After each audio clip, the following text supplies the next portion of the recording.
Hello and welcome all of you on my YouTube channel doctor MKG transformation.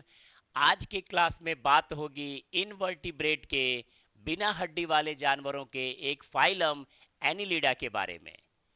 पिछले videos में हमने एक phylum पढ़ा था हेलमिन्स का, जिसमें मैंने कहा था कि आज बात होगी बैड बॉयज़ की, खराब बच्चों की, गंदे बच्चों की। लेकिन आज उसके बिल्कुल विपरीत है, उल्टा है। आज की क्लास में अच्छे बच्चों की बात होगी जो फाइलम एनिलिडा के मेंबर हैं और इनकी अपनी एक स्टेटस है, अपनी एक वैल्यू है और अच्छे वजहों से जाने जाते हैं। तो आज के क्लास में हम पढ़ेंगे फाइलम एनिलिडा के बारे में, जो इनवर्टिब्रेट का एक बेहद इंपॉर्टेंट फाइलम है। इस वीडियो लेसन्स के माध्यम से हम सीखेंगे कि एनिलीड्स क्या हैं, व्हाट इज एनिलीड्स, और इनके क्या क्या जनरल कैरेक्टर्स हैं, इनके क्या इंपॉर्टेंट एग्जाम्पल्स हैं और ये क्या इकोनॉमिक वैल्यू अपने में मेंटेन रखते हैं। तो आइए शुरुआत करते हैं फाइलम एनिलिडा क्लास 11th और एडवांस लेवल पे पढ़ने वाले क्लास 9th के बच्चों के लिए। तो शुरू करते हैं फाइलम एनिलिडा के बारे में कि ये कौन है। तो भाई, जैसा कि मैंने शुरू में ही इस वीडियो के पहले जो भी वीडियोज आए थे एनिमल किंगडम के, तो उसमें हम लोगों ने इनवर्टिब्रेट की शुरुआत की थी। तो बिल्कुल जो एनिलिडा है वो एक फाइलम है जानवरों का, और जानवरों के इस फाइलम में हम पढ़ते हैं बिना हड्डी वाले जानवरों के बारे में। और आज जिसकी बारी है उसका नाम है एनिलिडा। मुझे लगता है कि इनवर्टिब्रेट्स जब पढ़ते पढ़ते हम एनिलिडा तक पहुंचते हैं, तो जितने भी एडवांस कैरेक्टर ऑर्गेनिज्म के अंदर, एनिमल के अंदर होना चाहिए, वो अब एनिलिडा से इसकी शुरुआत हो जाती है। तो एनिलिडा अपने आप में एक कंप्लीट फाइलम है, जहाँ पे आपको बहुत सारी चीज़ें बड़े एडवांस फॉर्म में मिलेंगी।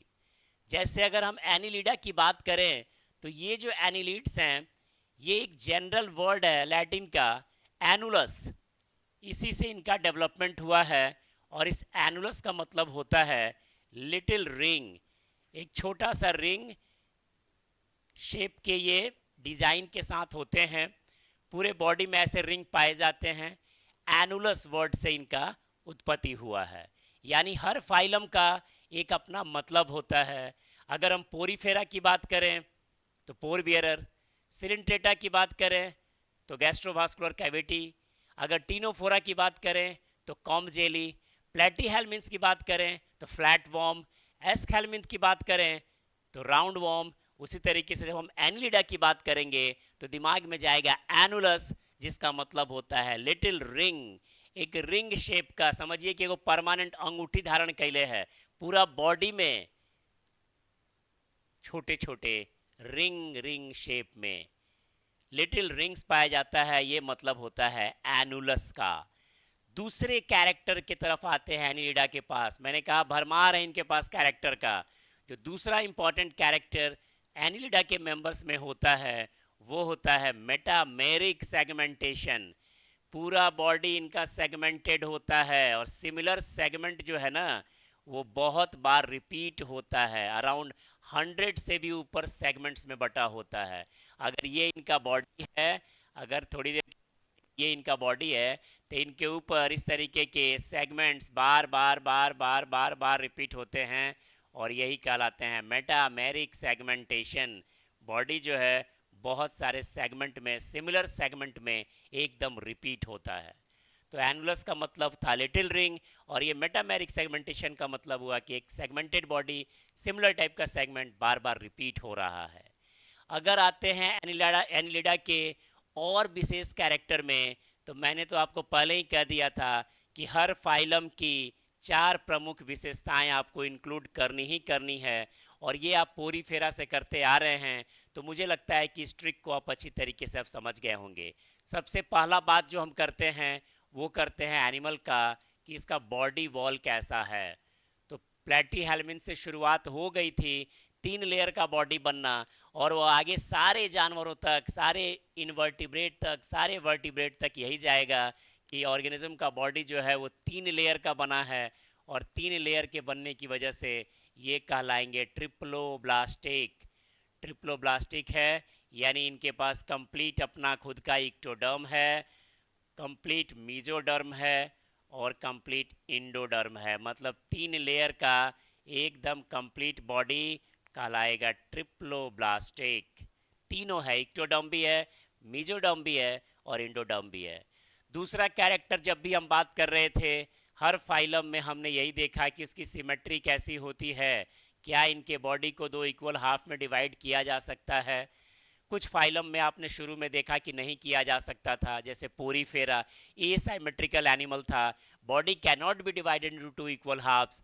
कुछ आगे गए तो रेडियल सिमेट्री आई थी। यहाँ पे एनिलिडा तक जाते जाते अगर ये ऑर्गेनिज्म की बॉडी है तो इसको सेंटर से 2 इक्वल हाफ में हम लैटरली ऐसे बांट सकते हैं और ये कहलाएगा बाई लैटरल साइमेट्री। यानी बॉडी तो इक्वली डिवाइड हो जाएगा, पर किस फॉर्म में, तो बाइलेटरल सिमेट्री देखने को मिलेगी।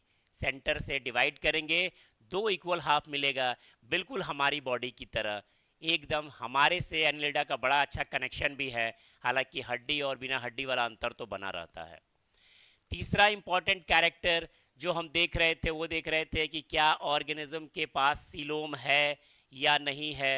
एक स्पेशल टाइप की बॉडी कैविटी जो बॉडी को एक्स्ट्रा फ्लेक्सिबिलिटी प्रोवाइड करती है, प्रोटेक्शन प्रोवाइड करती है इंटरनल ऑर्गन की। ये हमने बहुत सारे फाइलों में अभी तक देखा, पोरीफेरा, सिलिंट्रेटा, टीनोफोरा, प्लेटीहेल्मिन्थ। सिलोम बिल्कुल नहीं था। एस्केल्मिन्थ में एक झूठा सिलोम था जिसे हम सिडोसिलोम कह रहे थे। जब हम इसमें जाते हैं एनिलिडा में, तो याद रखिएगा इनवर्टिब्रेट का पहला फाइलम जहाँ एकदम ट्रू सिलोम पाया जाएगा, और इस वजह से इसको हम कह सकते हैं सिलोमेट एनिमल। सिलोम वाला जानवर है फर्स्ट इनवर्टिब्रेट्स अभी तक हमने जो पढ़ा उसमें एनिलिडा पहला है जिसमें सिलोम जैसी आकृति पाई जा रही है।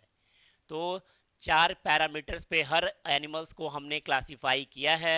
3 का एग्जाम्पल आपने देखा अभी तक, और चौथा में हम देखते हैं लेवल ऑफ ऑर्गेनाइजेशन, शरीर में सांगठनिक स्तर किस तरीके का है।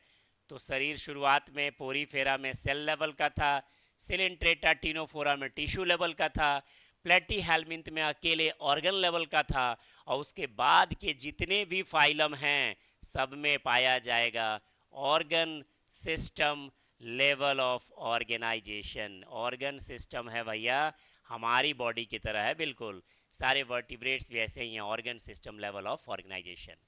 तो अभी तक फाइलम एनिलिडा के बारे में हमने ये समझा कि एनिलिडा जो है वो एनुलस वर्ड से डेवलप हुए हैं, जिसका मतलब ही होता है लिटिल रिंग, और ये मेटामेरिकली सेगमेंटेड ऑर्गेनिज्म होते हैं जिनका बॉडी ट्रिप्लोब्लास्टिक होता है। सिमेट्री के हिसाब से देखिए तो बाइलेटरल सिमेट्री होती है, सिलोम 100% ट्रू वाला पाया जाता है, और ऑर्गन सिस्टम लेवल का ऑर्गेनाइजेशन होता है। फाइलम एनिलिडा के कुछ और एडवांस कैरेक्टर के बारे में आगे हम लोग ये भी समझेंगे कि ये जो फाइलम एनिलिडा के मेंबर हैं इनके पास सीटी बजा के, सीटी तो बजाने वाली चीज़ है लेकिन ये सीटी बजाई नहीं जाती है। सीटी और पारापोडिया ये 2 स्पेशल टाइप के इनके पास स्ट्रक्चर पाए जाते हैं जो इनको चलने में बड़ा मदद करते हैं, और यही स्ट्रक्चर वैसे एक्वेटिक ऑर्गेनिज्म हो जाए एनिलिड्स का जो समुद्र वगैरह में है तो वो तैरने में भी मदद कर देंगे, स्विमिंग में। तो सीटी और पारापोडिया एक बेहद इंपॉर्टेंट स्ट्रक्चर है एनिलिड्स में जो इनके बॉडी में लोकोमोशन को प्रमोट करते हैं। कुछ नेरिस जैसे जीव हैं उनमें ये पारापोडिया स्विमिंग को भी प्रमोट कर देता है। हालांकि ये एक ऐसा डाइवर्स क्लास है जहाँ पे इसके कुछ मेंबर नदी समुद्र में मिलेंगे, कुछ मेंबर एकदम फ्रेश वाटर में मिलेंगे, कुछ आपको टेरेस्ट्रियल मिलेंगे, एकदम धरती पे मिलेंगे, फ्रेश लैंड पे मिलेंगे। तो बहुत सारी डाइवर्सिटी के साथ है। सीटी और पारापोडिया दिमाग में रखना है कि ये लोकोमोटरी ऑर्गन के रूप में फाइलम एनिलिडा के मेंबर्स में पाया जाता है।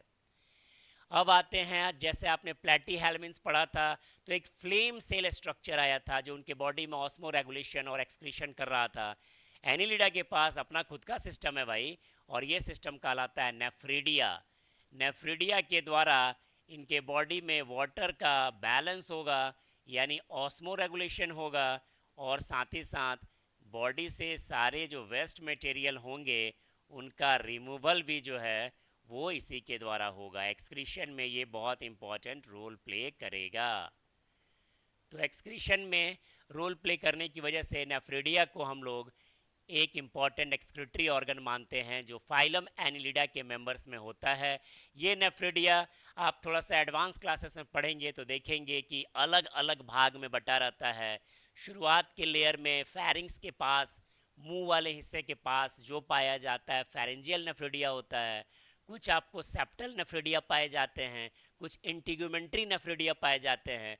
ऑल दो सभी नेफ्रिडिया हैं और सभी के सभी एक्सक्रीशन में ही हेल्प करते हैं। तो नेफ्रिडिया एक बहुत इम्पॉर्टेंट डेवलपमेंट है एनिलिड्स में जो एक्सक्रीशन और ऑस्मो रेगुलेशन का काम करता है। एनिलिडा के जनरल कैरेक्टर पढ़ने हैं, समझने हैं, संभाल के रखने हैं। जब आप पॉरीफेरा पढ़ रहे थे और आज जब एनिलिडा पढ़ रहे हैं तो ये जो पिछले 5-6 फाइलम का सफ़र आपने तय किया है तो ये सारी चीज़ें मुझे लगता है कि आप बहुत आसानी से समझ पा रहे होंगे, क्योंकि सब में एक ही पैटर्न देख रहे हैं। सिलोम है कि नहीं है, सिमेट्री है कि नहीं है, डिप्लोब्लास्टिक है कि ट्रिप्लोब्लास्टिक है, बॉडी वॉल कैसा है, सिस्टम कैसा है, क्या क्या खास स्ट्रक्चर्स हैं। तो एक दिन इस पे एक वीडियो क्लास लेके आएंगे जिसमें आपके सामने बहुत सारे क्वेश्चंस रखेंगे सारे फाइलम का। फिलहाल एनिलिडा के कुछ और कैरेक्टर देख लेते हैं। एक बेहद इंपॉर्टेंट चीज़ जो बिल्कुल हम लोग जैसा होता है एनिलिड्स में, वो होता है सर्कुलेटरी सिस्टम। ये इतना हमारी तुलना में तो बहुत छोटा जीव है, लेकिन इसका सर्कुलेटरी सिस्टम जो होता है, ब्लड वगैरह का मूवमेंट का सिस्टम जो होता है, वो बिल्कुल हम लोग के टाइप का होता है, क्लोज टाइप का होता है भाई। एक पर्टिकुलर वेसल्स के माध्यम से ब्लड जो है इनके बॉडी में फ्लो करता है। वैसे बहुत सारे एनिलिड्स में देखिएगा कि ये ओपन टाइप का होता है, सर्कुलेटरी सिस्टम ओपन टाइप का होता है, लेकिन यहाँ पे ये क्लोज टाइप का सर्कुलेटरी सिस्टम एनिलिड्स की एकदम स्पेशल विशेषता है। और हीमोग्लोबिन जैसे प्रेजेंस की वजह से कलर ऑफ ब्लड भी जो होता है वो रेड हो जाता है, एकदम लाल ब्लड होता है, हीमोग्लोबिन का प्रेजेंस होता है। कभी तो लाल खून की वजह से जीवों को, सभी लाल खून वाले को एक में बांट दिया गया था। तो शुरुआत के क्लासिफिकेशन में ये सभी जीव हमारे भाई जैसे थे, क्योंकि ये भी लाल खून वाले, हम लोग भी लाल खून वाले। बाद में पैरामीटर बदला क्लासिफिकेशन का, तो ये हमसे दूर चले गए, हम लोग वर्टिब्रेट गांव में जाके बस गए और ये लोग इनवर्टिब्रेट गांव के निवासी हो गए। बिना हड्डी वाले जानवरों का एक लिस्ट, एक फाइलम, एक संघ। अब आते हैं हम लोग कि भाई नेफ्रिडिया और ये पारापोडिया और सीटी बजाने के बाद एनिलिडा के पास कुछ और भी विशेषता है क्या? तो एक विशेषता है, क्योंकि हर फाइलम में हम लोग देख रहे हैं कि उनके मेल फीमेल साथ में हैं कि अलग अलग हैं। तो आपने देखा प्लेटी हेलमिंथ में साथ साथ थे, एस हेलमिंथ में जुदा जुदा हो गए, मेल अलग फीमेल अलग हो गया था। अब एनिलिडा में इनकी घर वापसी हो जा रही है, किस रूप में भाई? तो कुछ कर रहे हैं कि भैया हम मोनोसियस रहेंगे, मतलब हम लोग मेल और फीमेल एक के साथ रहेंगे, हम लोग बाई सेक्शुअल फॉर्म में रहेंगे। और कुछ कहते हैं कि नहीं भाई हमको ये पैटर्न पसंद नहीं है, हम लोग का अपना राज होगा, मतलब हम डायसियस नेचर के होंगे और हम जो है मेल अलग रहेंगे और फीमेल अलग रहेंगे। यानी यहाँ मेल हो गया अलग और फीमेल हो गया अलग। और यहाँ पे जो है बाईसेक्सुअल हर्माफ्रोडाइट में मेल और फीमेल एकदम साथ साथ रहेंगे। हालांकि ये भी ठीक ही पैटर्न है, कोई बहुत ख़राब नहीं है। तो मेल और फीमेल यहाँ पे कंबाइंड हैं, एकदम बाईसेक्सुअल है यहाँ पे, और यहाँ पे सेपरेट हैं, अलग अलग हैं। तो ये एक विशेषता देखने को मिलती है। अब आपसे पूछा जाएगा वैसे एनिलिड्स का एग्जाम्पल बताइए जो बाईसेक्सुअल होते हैं, तो अर्थवॉर्म याद रखिएगा, जिसे हम किसानों का दोस्त भी कहते हैं और प्रकृति प्रेमी व्यक्ति है ये, और इसकी जो है बहुत साख है, बहुत पहचान है, किसानों का दोस्त है। खाद बनाने से लेके मिट्टी की फर्टिलिटी को बढ़ाने तक में इसकी बहुत इंपॉर्टेंट भूमिका होती है। हालांकि सारे जानवर एक जैसे दिख के एक जैसा नहीं करते, इसी के जैसा दिखने वाला एक और जानवर है जो थोड़ा नीच है, नाम उसका लीच है, ठीक है, इसको हम हिरोडिनेरिया भी बोलते हैं। ये जो है ब्लड सैंगुइवोरस है, खून चूसता है ये। बहुत सारे गाँव में, ग्रामीण क्षेत्र में अगर जो रहते होंगे तो देखे होंगे पानी में ऐसे जोंक पाए जाते हैं, इसी को लीच बोलते हैं। नीच है, लीच है, जोंक है और खून चूसता है। तो इसके बारे में भी देखेंगे क्या ये वैल्यू मेंटेन करते हैं। तो ये लोग जो है ना, ये बाईसेक्सुअल प्रवृत्ति के होते हैं। और इन्हीं के ग्रुप में इनको याद रखिएगा नेरिस, ये कहीं अकेले रहते हैं ना तो इनका कोई अपना स्केलर हिसाब किताब है, कहीं भी रह जाते हैं तो बालू वालू में धंसे मिलते हैं, सैंड वॉर्म इनको बोलते हैं, समुद्री जीव हैं हालांकि ये। तो नेरिस जो होता है वो डाइसियस नेचर का होता है, उसके मेल फीमेल जो अलग होते हैं, और ये लोगों में मेल फीमेल साथ में होते हैं। अब जैसा मैंने कह दिया कि ह्यूमन से बहुत हद तक समानता हो गई, ब्लड लाल हो गया, सर्कुलेटरी सिस्टम क्लोज हो गया, और वो सिलोम मिल गया, ट्रिप्लोब्लास्टिक हो गए, तो सब हमारी समानता ही तो है इसकी। और विशेषता ये है कि रिप्रोडक्शन होता होगा, ऑब्वियसली सेक्सुअल रिप्रोडक्शन होगा, फर्टिलाइजेशन होगा, और नई जो है वो स्पेसीज का डेवलपमेंट होगा। जनरल कैरेक्टर्स के बाद आते हैं कुछ एग्जाम्पल के लिए। अब एग्जाम्पल याद करना बच्चों के लिए और उसको संभाल के रखना थोड़ा मुश्किल होता है, तो मैंने हर फाइलम के लिए कुछ अलग अलग एग्जाम्पल बताए थे। जैसे पोरीफेरा में मैंने बताया था ई क्लास, सिलेंट्रेटा में मैंने याद कराया था पापा OMG। उसी तरीके से आप यहाँ पे याद रखिएगा, सावन का आज आखिरी दिन है, कल से इनकी बड़ी याद आएगी लोगों को, तो बस ये मुर्गा मुर्गी याद रखिएगा, हैन याद रखिएगा, और तीन बहुत ही बेसिक और इम्पॉर्टेंट एग्जाम्पल आप इससे याद कर लीजिएगा, जिसमें इस H का मतलब है हीरुडिनेरिया। ये जो हीरुडिनेरिया जो है, इसी को हम लोग बोल रहे थे बाबू लीच, लीच बोल रहे थे। यही जोंक है जो ब्लड सैंग्विवोरस होता है, खून चूसने का काम करता है। उसी तरीके से ये वाला देखते हैं, तो ये तो भैया फ्रेंड्स ऑफ फार्मर है ही, अर्थवॉर्म, बेहद इम्पॉर्टेंट है अर्थवॉर्म, जिसे हम साइंटिफिक नेम के तौर पे आप इसे फेरेटिमा पोस्थ्यूमा या फेरेटिमा खाली आप याद रखें तो भी काम चल जाएगा, फेरेटिमा बोलते हैं। और ये जो है नेरिस, जो कि सैंड वॉर्म जिसे हम बोलते हैं, जो बालू वालू में धंसा हुआ अकेले मस्ती करता हुआ मिलता है, और ये मेल और फीमेल अलग अलग होता है।